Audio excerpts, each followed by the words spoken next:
शेतकरी बांधवांनो नमस्कार. शेती ज्ञानसागरमध्ये आपल्या सगळ्यांचं मनापासून स्वागत. आपलं हे चॅनल खास आपल्यासारख्या शेतकऱ्यांसाठी आहे, जिथे आपण शेतीतले नवीन विचार, नवीन पद्धती आणि कमी खर्चात जास्त उत्पन्न कसं मिळवायचं यावर सोप्या भाषेत बोलतो. आज आपण अशाच एका पिकाबद्दल बोलणार आहोत, जे योग्य नियोजन केलं तर कमी जागेतही लाखोंचा नफा मिळवून देऊ शकतं. आणि ते पीक आहे शिमला मिरची. हो, तुम्ही अगदी बरोबर ऐकलंय. मनात प्रश्न आला असेल ना की एका एकरातून 10 लाख रुपये हे कसं शक्य आहे? पण मित्रांनो, हे शक्य आहे. योग्य व्यवस्थापन आणि अचूक नियोजन केलं तर शिमला मिरचीचं पीक एका एकरातून 10 लाखांपर्यंतचा नफा कसा देऊ शकतं, याचं संपूर्ण गणित आणि त्याची योग्य पद्धत आज आपण समजून घेणार आहोत. चला तर मग या फायद्याच्या प्रवासाला सुरुवात करूया. आपण ही सगळी माहिती 4 मुख्य टप्प्यांमध्ये बघणार आहोत. सगळ्यात आधी ही एक फायदेशीर संधी का आहे ते पाहू. त्यानंतर या शेतीसाठी पायाभरणी कशी करायची, मग रोपं लावल्यापासून ते मिरची तोडेपर्यंत काय काय करायचं, आणि हो, सगळ्यात शेवटी ज्याची आपण आतुरतेने वाट पाहतोय ते म्हणजे खर्चा पाण्याचं आणि नफ्याचं संपूर्ण आर्थिक गणित. ठीक आहे, तर सुरुवात करूया आपल्या पहिल्या भागापासून. शिमला मिरची ही एक अशी शेती आहे जी आपण वेगवेगळ्या प्रकारे करू शकतो आणि प्रत्येक पद्धतीचे फायदे आणि तोटेही वेगवेगळे आहेत. चला, ते प्रकार कोणते आहेत ते बघूया. मुख्यत्वे 4 पद्धती आहेत. एक म्हणजे ओपन फील्ड, म्हणजे आपल्या नेहमीच्या मोकळ्या शेतात. दुसरी आहे शेडनेटमध्ये, तिसरी पॉलीहाऊसमध्ये आणि चौथी आहे कमी खर्चाची जुगाड पद्धत. आता बघा, पॉलीहाऊस आणि शेडनेटमध्ये खर्च जरा जास्त असतो, पण उत्पादनही चांगलं आणि खात्रीशीर मिळतं.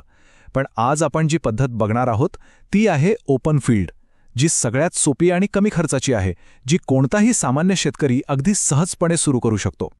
आता आपण वळूया आपल्या दुसऱ्या आणि सगळ्यात महत्त्वाच्या भागाकडे, तो म्हणजे पायाभरणी. बघा, कोणत्याही घराचा पाया जर मजबूत असेल तरच ते घर अनेक वर्ष टिकतं. शेतीचं पण अगदी तसंच आहे. सुरुवातीची तयारी जर आपण एकदम चोख केली तर पुढचं काम खूप सोपं होतं आणि यश नक्की मिळतं. तर मग शिमला मिरचीसाठी चांगली परिस्थिती कोणती? तर जमीन अशी हवी जिथं पाणी साचून राहत नाही, म्हणजे पाण्याचा निचरा चांगला होतो. मातीचा पीएच. आता पीएच म्हणजे काय? तर जमिनीचा आम्लविम्ल निर्देशांक. सोप्या भाषेत सांगायचं तर आपली जमीन किती आंबट किंवा खारट आहे हे सांगणारा आकडा. तो 6 ते 7च्या मध्ये असेल तर उत्तम. आणि हो, सगळ्यात महत्त्वाची गोष्ट म्हणजे लागवडीआधी माती परीक्षण नक्की करून घ्या. हवामान साधारण 18 ते 35 अंश सेल्सिअसच्या आसपास असेल तर पिकाची वाढ एकदम जोमात होते. आता आपल्याला शेतात बेड तयार करायची आहेत, ज्यावर आपण रोपं लावणार आहोत. या बेडची उंची साधारण 1 फूट आणि रुंदी 3 फूट ठेवावी आणि 2 बेडमध्ये 5 ते 6 फुटांचं अंतर ठेवणं खूप गरजेचं आहे. का? कारण यामुळे आपल्याला मध्ये चालायला, फवारणी करायला किंवा मिरची तोडायला चांगली मोकळी जागा मिळते. पायाभरणीमधले हे 3 टप्पे पाठच करून ठेवा. पहिलं म्हणजे आपण बेड तयार केले. दुसरा टप्पा आहे ड्रीप इरिगेशन, म्हणजेच ठिबक सिंचन. याने काय होतं तर पाणी आणि खत थेंब थेंब करून थेट झाडाच्या मुळाशी पोचतं. पाण्याची बचत होते आणि खतही वाया जात नाही. आणि तिसरा टप्पा आहे मल्चिंग पेपर अंथरणे. हा काळा प्लास्टिकचा पेपर तण उगवू देत नाही आणि जमिनीतला ओलावा टिकवून ठेवतो, म्हणजे दुहेरी फायदा.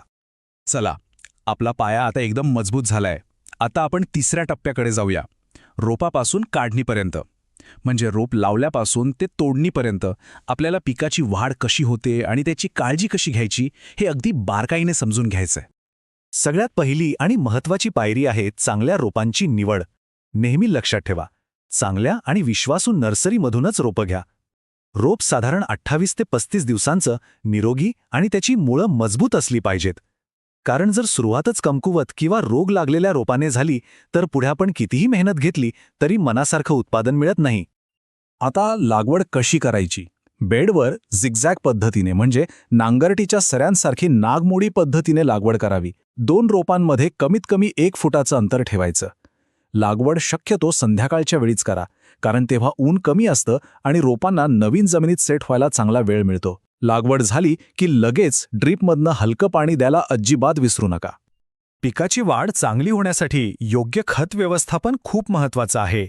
सुरुवातीला जेव्हा झाड वाढत असतं तेव्हा 12-61-00 किंवा 19-19-19 सारखी पाण्यात विरघळणारी खतं द्यावीत.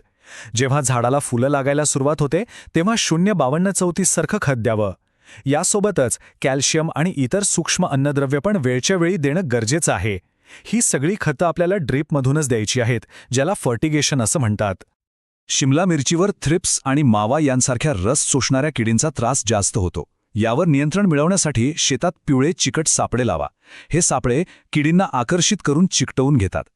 शक्यतो सुरुवातीला जैविक औषधांचा वापर करा आणि जर गरज पडलीच तर कृषी तज्ज्ञांच्या सल्ल्यानेच योग्य प्रमाणात रासायनिक फवारणी करा. आणि आता येतो तो क्षण ज्याची आपण सगळेच आतुरतेने वाट पाहत असतो, म्हणजे तोडणीचा काळ.